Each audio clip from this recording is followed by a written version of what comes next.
Seiring menurunnya kasus COVID-19 di Indonesia mulai awal September lalu, pemerintah menerapkan aturan pembelajaran tatap muka di wilayah level PPKM 1-3. Tak bisa dipungkiri, kegiatan pembelajaran tatap muka menimbulkan rasa was-was dan kekhawatiran orang tua seiring dengan berbunculnya klaster sekolah tatap muka di berbagai daerah. Pemerintah menerapkan sejak awal September 2021 ruang kelas di sejumlah sekolah sudah mulai dibuka. Namun sayangnya pelonggaran aktivitas belajar mengajar masih dibayangi dengan masalah klaster sebaran COVID-19. Tidak sedikit pula sekolah yang di berbagai daerah menemukan kasus COVID-19 usai PTM, hingga terpaksa menghentikan sementara kegiatan PTM. Data dari Dirjen PAUD Dikdasmen Kemendikbud Ristek mengungkapkan sebanyak 42% atau sekitar 118.000 sekolah di wilayah PPKM level 1 dan 3 telah menggelar belajar tatap muka secara terbatas. Namun sayangnya sejak awal pandemi merebak di tanah air 2020 lalu, 1.296 sekolah di seluruh provinsi Indonesia ditemukan kasus COVID-19. Jumlah ini merupakan 2,8% dari sekolah yang menggelar tatap muka.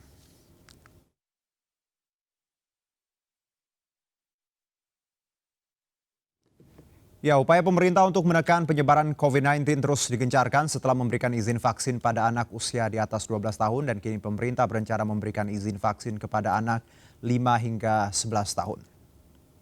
Pemberian vaksin pada anak 5 hingga 11 tahun direncanakan dilaksanakan pada tahun depan dan saat ini pemerintah tengah melakukan uji klinis 3 jenis vaksin, Sinovac, Sinopharm, dan juga Pfizer. Selain melakukan uji klinis, pemerintah saat ini juga tengah menunggu izin penggunaan darurat dari BPOM, mengingat ketiga jenis merek tersebut juga telah digunakan di negara asalnya.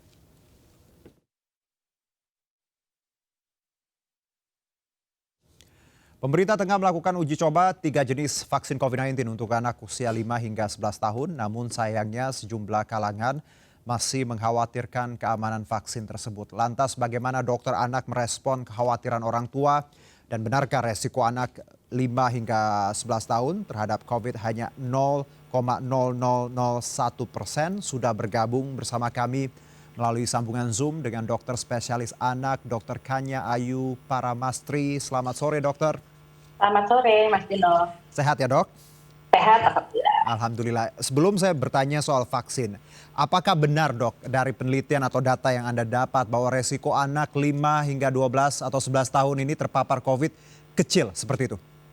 Nah, ini tuh berita yang awal-awal ya kita tahu pada saat pandemi. Tapi kan buktinya di pertengahan tahun kemarin saat kita lagi melonjak-melonjaknya, bahkan kita mencapai angka kasus kejadian positif paling tinggi di Asia Pasifik kan. Jadi menurut saya sih jangan mengecilkan angka, jangan memberikan harapan palsu lah, tetap harus waspada gitu. Jadi ini let's say masih debatable ya, karena kita tadi penanganan COVID di negara manapun belum ada blueprintnya, jadi trial errors, kita masih lihat data, jadi masih sangat dinamis. Bicara mengenai vaksin untuk 5 hingga 11 tahun nih, dok, banyak yang orang tua khawatir. Bagaimana Anda menjawabnya? Harusnya malah nggak usah khawatir ya, ini kabar gembira sekali yang harus kita sambut dengan positif dan sukacita karena memberikan harapan perlindungan untuk anak, karena kan selama ini yang ada vaksinnya baru 12 tahun ke atas dan ternyata sudah terbukti efektif melindungi.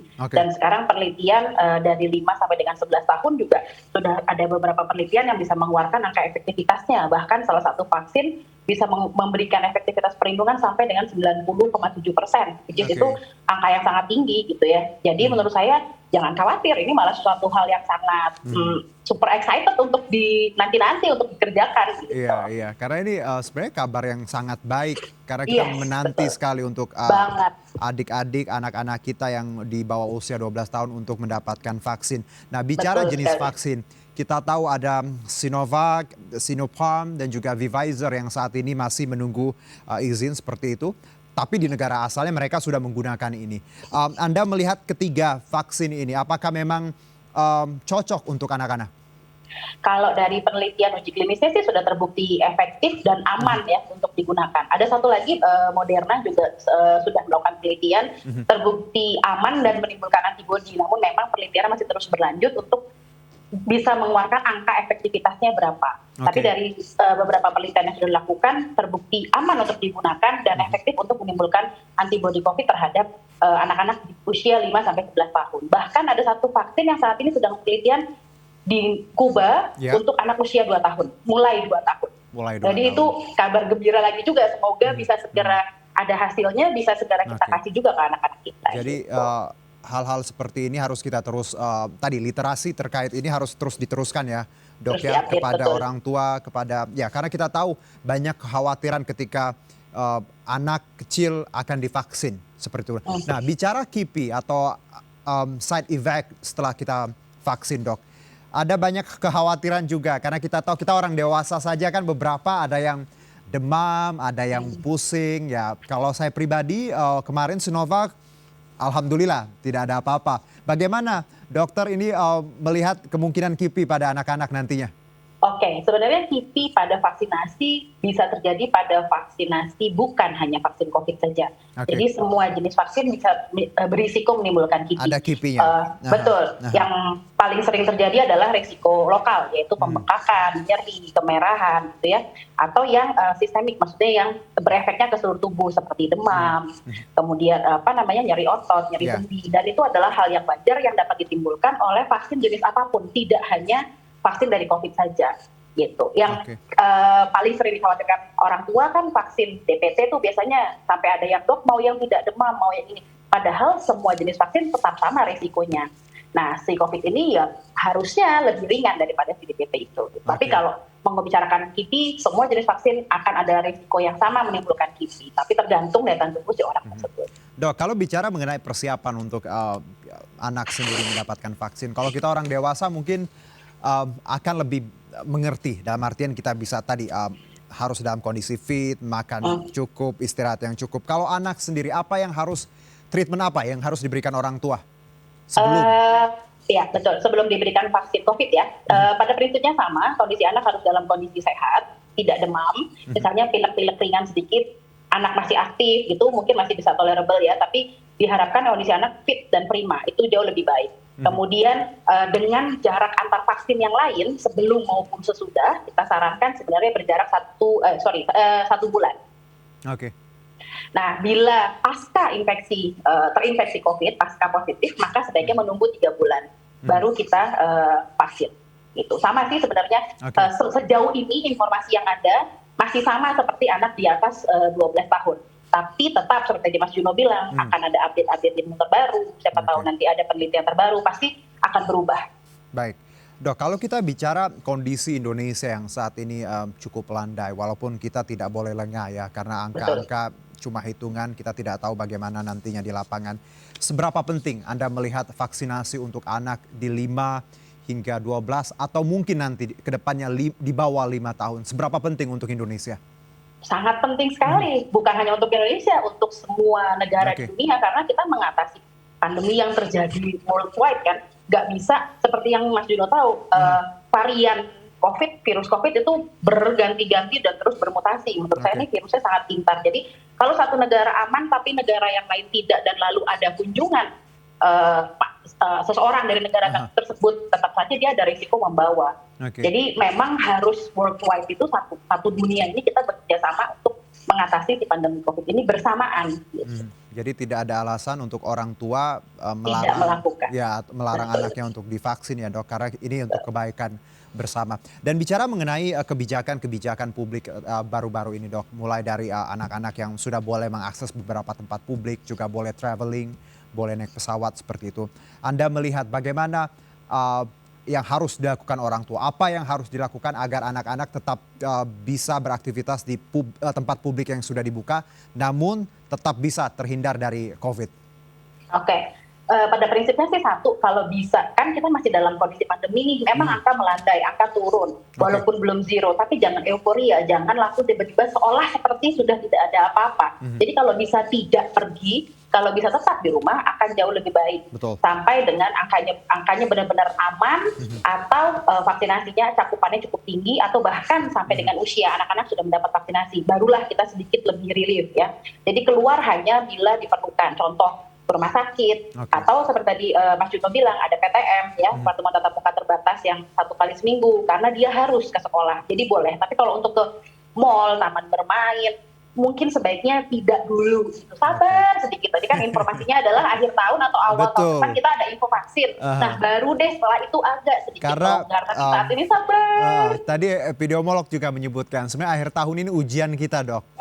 Ya benar. Jadi kita lihat dulu hasil ujiannya di Januari, insya Allah kalau hasilnya bagus, kita bisa lagi main ke taman publik, Dok ya, gitu ya. bawa anak-anak ke ruang publik. Dok, terakhir, Anda sebagai dokter spesialis anak, apa harapan Anda untuk pemerintah dan juga pihak-pihak terkait, khususnya untuk hak-hak anak dalam pandemi? Oke, jadi yang kita perlu tahu bahwa hak anak itu adalah untuk tetap bertumbuh, tetap berkembang, dan hidup sehat. Ya. Jadi 3 ini tetap harus dioptimalkan. Khususnya kita mesti melihat bahwa anak tetap harus sekolah, mendapat pelajaran, pengajaran, dan juga bersosialisasi dengan sesamanya. Tapi di atas itu ada hak untuk hidup dan sehat. Jadi itu yang harus diutamakan. Jadi kalaupun terpaksa anak harus sekolah, maka semua stakeholder dari fasilitas pelayanan kesehatan setempat, pihak sekolah maupun orang tua, itu benar-benar harus menyiapkan kondisi terbaik anak bisa dilepas kembali ke sekolah. Jangan lupa 5M-nya, jangan lupa masker double-nya, mencuci tangan dengan benar, dan seterusnya. Jadi harapannya semoga semua stakeholder bisa bekerja sama agar pandemi cepat selesai, cepat usai, kita bisa kembali beraktivitas seperti biasa, atau kalau memang terpaksa berdamai dan bersahabat dengan COVID di samping kita. Jadi orang tua juga harus makin pintar ya, Dok ya. Karena tumbuh kembang anak ada di tanggung jawab kita, orang tua. Oke, Dokter terima kasih atas waktunya. Selamat work from home. Saya dengar lagi work from home nih hari ini ya. Iya. Terima kasih, Dok. Salam sehat. Sehat juga, Mas Junot.